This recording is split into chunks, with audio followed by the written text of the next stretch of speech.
Hello students, continuing chemical kinetics. तो आज के इस लेक्चर में हम बात करने वाले हैं relation between rate of disappearance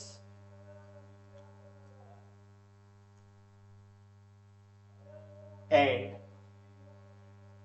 rate of appearance.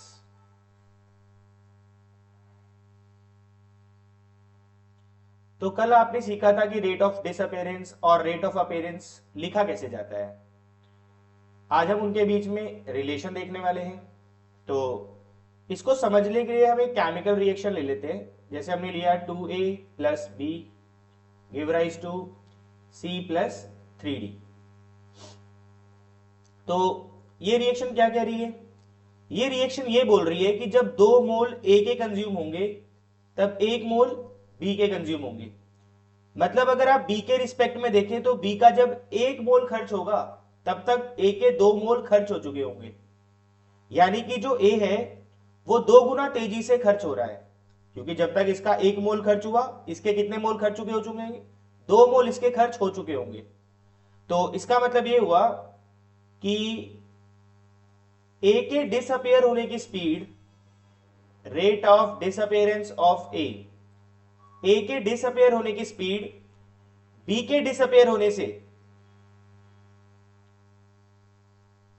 Rate of disappearance of B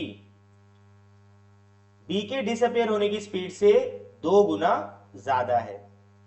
यही समझ आ रहा है हमें यहां से कि जितने टाइम में B का 1 मोल खर्च हो रहा था उतने टाइम में B का A के 2 मोल खर्च हो रहे हैं।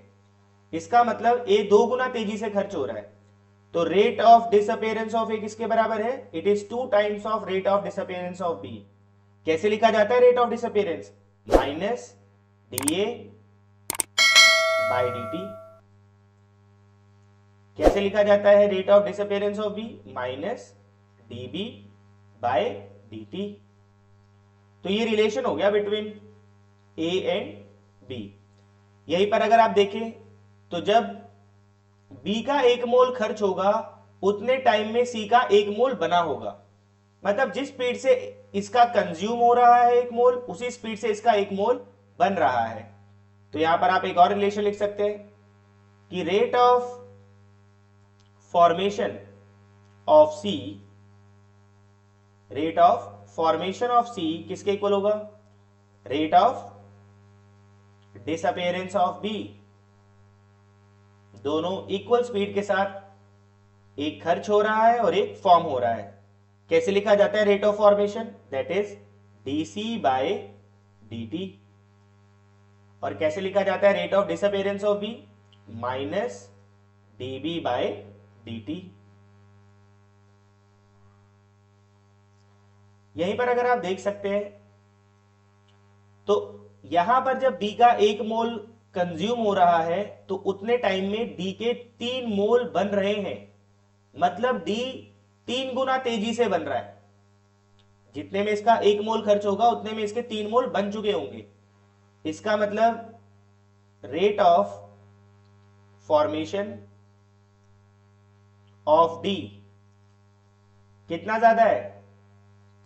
It is 3 times of rate of disappearance of B। कैसे लिखा जाता है rate of formation? That is dd by dt equal किसके हो जाएगा? ये 3 times of rate of disappearance, that is minus dB by dt। तो अगर आप यहां से इस 2 को यहां नीचे लेकर आ जाएं तो आपके पास माइनस dB बाई dt की वैल्यू आ जाएगी। ये माइनस dB बाई dt ही है। यहां से भी इस 3 को नीचे लेकर आ जाए तो आपके पास माइनस dB बाई dt की वैल्यू आ जाएगी। तो अगर आप इन तीनों इक्वेशंस को कलेक्टिवली मिला ले तो आपके पास क्या रिलेशन बनकर आएगा? आपके पास रिलेशन बनकर आएगा -1/2 dA by dt equals to minus dB by dt equal to plus dC by dt plus 1/3 dd by dt। तो ये रिलेशन हो गया between rate of disappearance and rate of appearance. तो कुछ नहीं है, जब भी आप आपसी रिलेशन लिखेंगे तो आपको उसके स्टोइकोमेट्रिक कोएफिशिएंट से क्या कर लेना है, डिवाइड कर लेना है। जब भी आप रिलेशन लिखने वाले हैं डिसअपियरेंस ऑफ और अपीयरेंस के बीच में, तो ये हमने किस रिएक्शन के लिए लिखा है,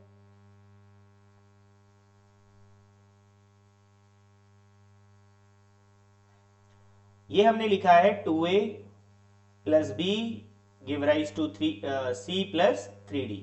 इस रिएक्शन के लिए हमने इस रिलेशन को डिराइव किया है।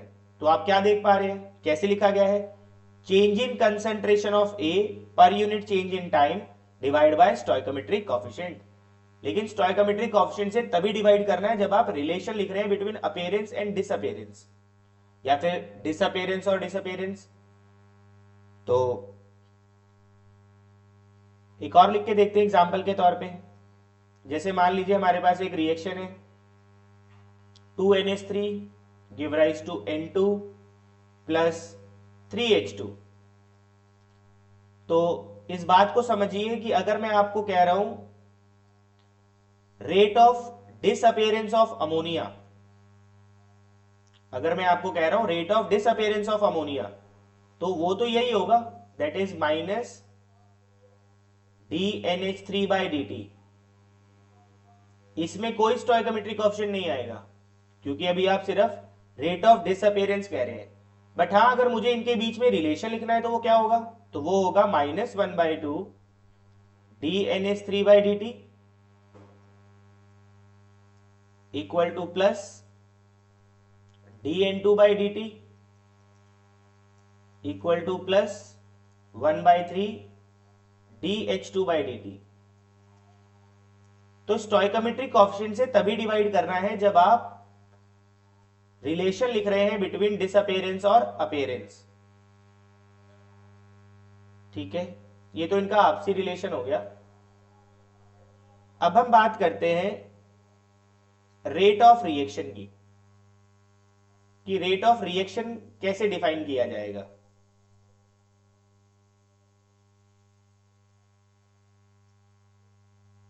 So it is defined as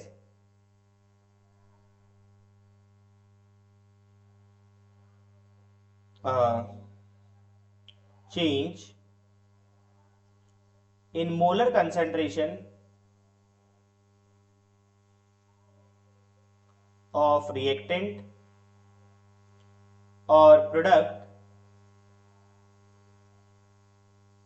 per unit change in time, each divided by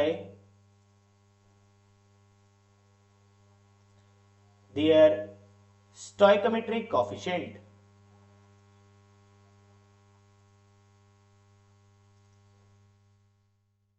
क्या मतलब है इसका,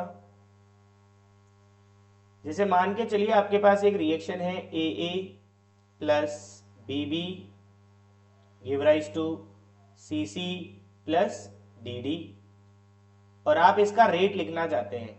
तो रेट ऑफ रिएक्शन कैसे लिखा जाता है, ये लिखा जाएगा change in concentration of reactant पर unit change in time divide by stoichiometric coefficient. क्या कोएफिशिएंट है इसका, A, तो यहां पे आ जाएगा 1/A।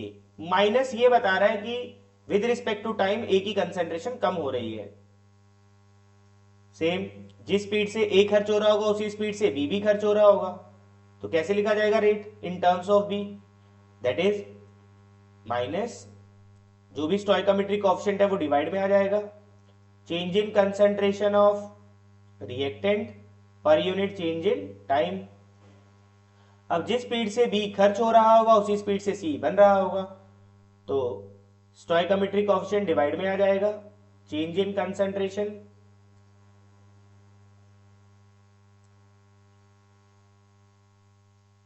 कंसंट्रेशन ऑफ प्रोडक्ट पर unit change in time also equals to plus 1/D dd by dt। तो इस तरीके से लिखा जाता है overall rate of reaction.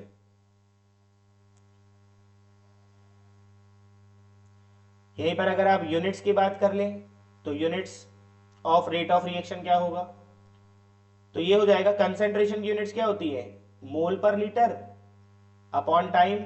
Time second में भी हो सकता है, मिनट में भी हो सकता है, ईयर में भी हो सकता है, आर में भी हो सकता है, डेज में भी हो सकता है, वीक में भी हो सकता है, कैसे भी हो सकता है। तो यूनिट्स क्या हो जाएंगी, मोल पर लीटर पर सेकेंड। अगर आपके पास गैसियस रिएक्टेंट है तब यूनिट्स क्या हो जाएंगी, pressure second inverse. Pressure ATM में भी हो सकता है, बार में भी हो सकता है।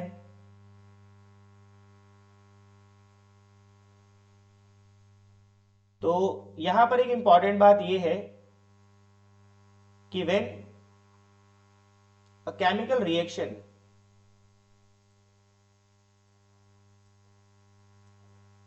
is multiplied by any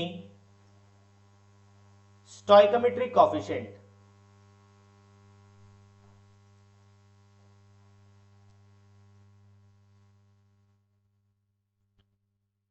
rate of disappearance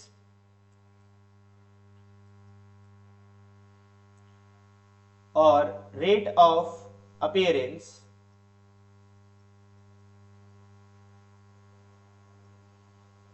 does not change, but the rate of reaction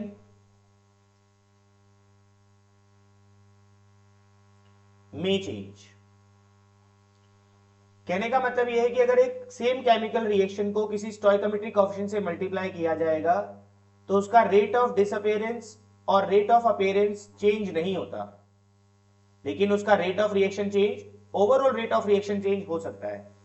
example के तौर पे मान लीजिए आपके पास एक रिएक्शन है A plus B give rise to C, और मान लीजिए आपको रेट ऑफ डिसअपीयरेंस दिया हुआ है A का, that is minus d a by d t equals to 2 into 10⁻³ mole पर लीटर पर सेकेंड। तो निकालिए इसका रेट क्या होगा, कैसे लिखा जाता है rate, change in concentration of reactant पर unit change in time. Stoichiometric option 1 है तो 1 डिवाइड करे या ना करे फर्क नहीं पड़ेगा। तो रेट कितना हो गया आपके पास, 2 इंटू 10⁻³ मोल पर लीटर पर सेकेंड। अब अगर इसी रिएक्शन को किसी स्टोइकोमेट्रिक कोएफिशिएंट से मल्टीप्लाई कर दिया जाए, तो मान लो इसी को हमने 2 से मल्टीप्लाई कर दिया, 2a plus 2b give rise to 2c, तो इसका जो rate of disappearance of a है वो वही रहेगा, वो चेंज नहीं होगा, वो 2 इंटू 10⁻³ ही रहेगा।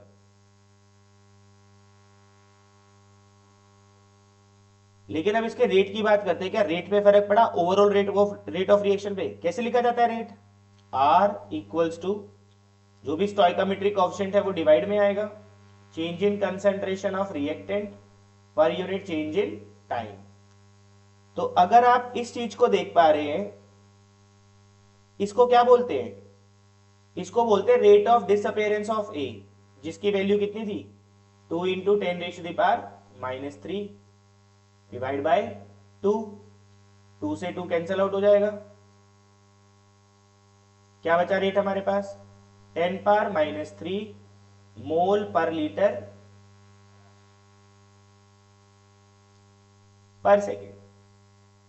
तो यही आपको यहां पे बताया जा रहा है कि अगर आप किसी भी स्टोइकोमेट्रिक कोएफिशिएंट से मल्टीप्लाई करते हैं तो रेट ऑफ रिएक्शन चेंज होगा, लेकिन रेट ऑफ डिसअपीयरेंस और रेट ऑफ अपीयरेंस में कोई फर्क नहीं पड़ता।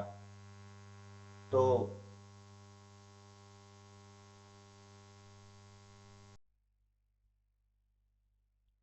अब जैसे न्यूमेरिकल है आपके पास, क्वेश्चन दिया गया है आपको, express the rate of the following reaction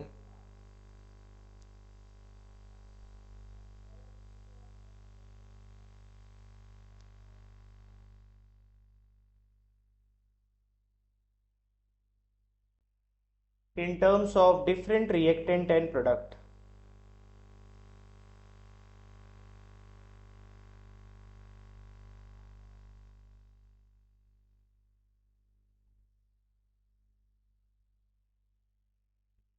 और रिएक्शन आपको दी गई है 4NH3 plus 5O2 give rise to 4NO plus 6H2O। ये आपको रिएक्शन दिया गया है। क्वेश्चन में आपको दिया गया है rate of formation of NO। If the rate of formation of NO is 3.6 into 10 power minus 3 मोल पर लीटर पर सेकेंड, तो आपसे कहा जा रहा है कैलकुलेट। पहला है rate of disappearance of ammonia, rate of disappearance of ammonia, और सेकंड कहा जा रहा है आपसे rate of formation of NO। तो सबसे पहले आपको केमिकल रिएक्शन दिया हुआ है, आप इस केमिकल रिएक्शन का रेट लिख सकते हैं, जो इनका आपस में रिलेशन होता है। अभी अभी आपने लिखना सीखा है how to write rate of a chemical reaction in terms of reactant and product. तो रेट ऑफ रिएक्शन को आप लिख सकते हैं -1/4 dNH3/dt equal to -1/5 dO2/dt equals to +1/4 dNO/dt और +1/6 dH2O/dt। तो ये हो गया आपके पास ओवरऑल रेट ऑफ रिएक्शन। अब आपसे कहा जा रहा है कि अगर rate of formation of NO, क्या मतलब है इसका, how to write rate of formation. Rate of formation लिखा जाएगा NO का प्लस dNO/dt। ये है rate of formation of NO की वैल्यू 3.6 इंटू 10⁻⁻3। अब आपसे कहा जा रहा है calculate the rate of disappearance of ammonia. क्या होता है डिसअपेरेंस ऑफ अमोनिया, -dNH3/dt। ये होता है rate of disappearance of ammonia. ये आपको कैलकुलेट करना है। तो आप ऐसा करिए, आप इसको और आप इसको इक्वेट कर लें, तो आपको पता है -1/4 dNH3/dt किसके इक्वल है, +1/4 dNO/dt के। आपको निकालना है रेट ऑफ डिसअपेरेंस, मतलब आपको सिर्फ इस चीज की वैल्यू चाहिए, ये चीज चाहिए आपको। तो ये चीज को बोलते हैं rate of disappearance of ammonia. तो यहाँ 4 एक्स्ट्रा है, इस 4 को वहां लेके चले जाए तो 4 से 4 कैंसल आउट हो जाएगा। तो आपके पास आ रहा है dNH3/dt किसके इक्वल आ रहा है, वो आ रहा है rate of formation of NO के बराबर, दैट इज 3.6 इंटू 10⁻³ मोल पर लीटर पर सेकेंड। नेक्स्ट आपसे कहा जा रहा है calculate the rate of formation of NO। कैसे लिखा जाएगा rate of formation of NO, वो होगा प्लस dNO/dt, dNO/dt हो जाएगा। तो कहां पर है dNO/dt, ये रहा dNO/dt।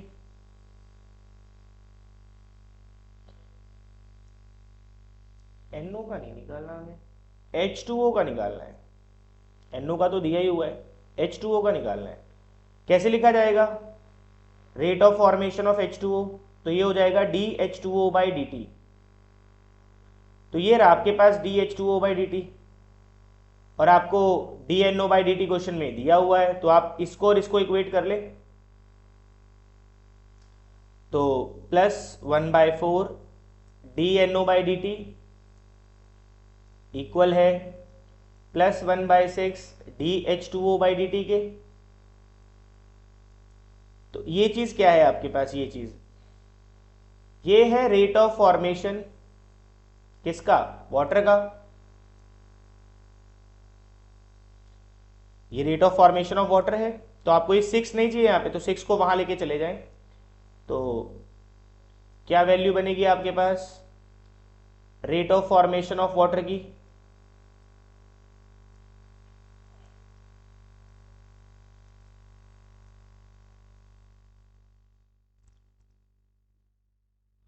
तो ये हो जाएगा dH2O/dt इक्वल्स टू 6/4, और ये हमारे पास है rate of formation of NO जिसकी वैल्यू हमें क्वेश्चन में दी गई है 3.6 इंटू 10⁻³ तो कैंसल आउट करेंगे तो आपके पास आ जाएगा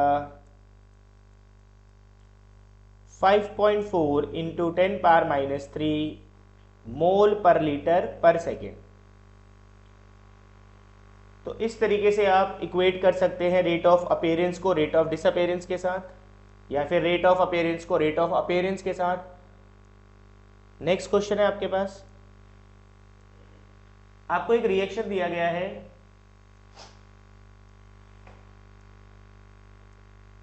2N2O5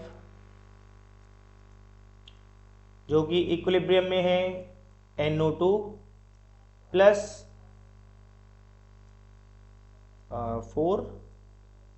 3O2 4 है, यहाँ पे 4 आएगा।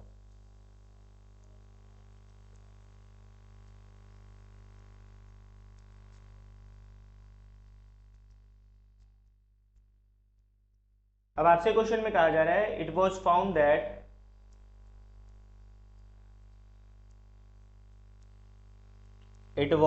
दैट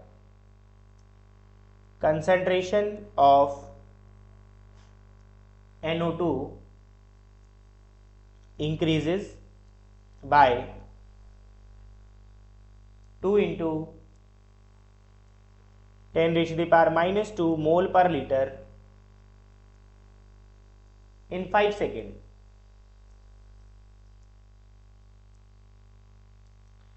फिर आपसे कहा जा रहा है क्वेश्चन में कैलकुलेट रेट ऑफ रिएक्शन, आपको रेट ऑफ रिएक्शन निकालना है फर्स्ट पार्ट। सेकंड आपको कैलकुलेट करना है rate of change of concentration, rate of change of concentration of N2O5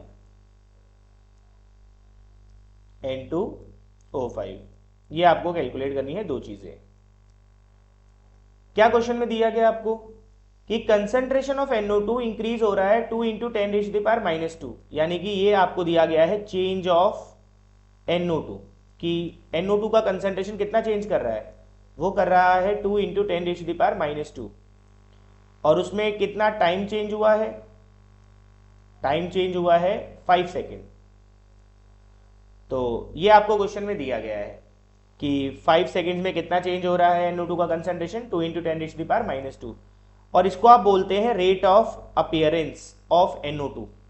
क्या कहते हैं इसको हम, rate of appearance of NO2। ठीक है, अब आपको ओवरऑल रेट ऑफ रिएक्शन तो लिखना आता ही है।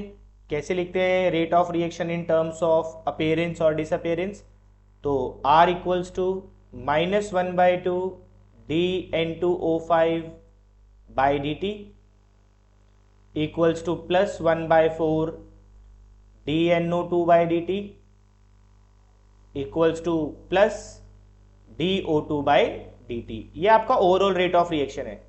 अब आपको क्वेश्चन में निकालना क्या है, आपको रेट ऑफ रिएक्शन निकालना है, और आपके पास है क्या, आपके पास rate of appearance of NO2 है। कहाँ है NO2, ये रहा आपके पास rate of appearance of NO2।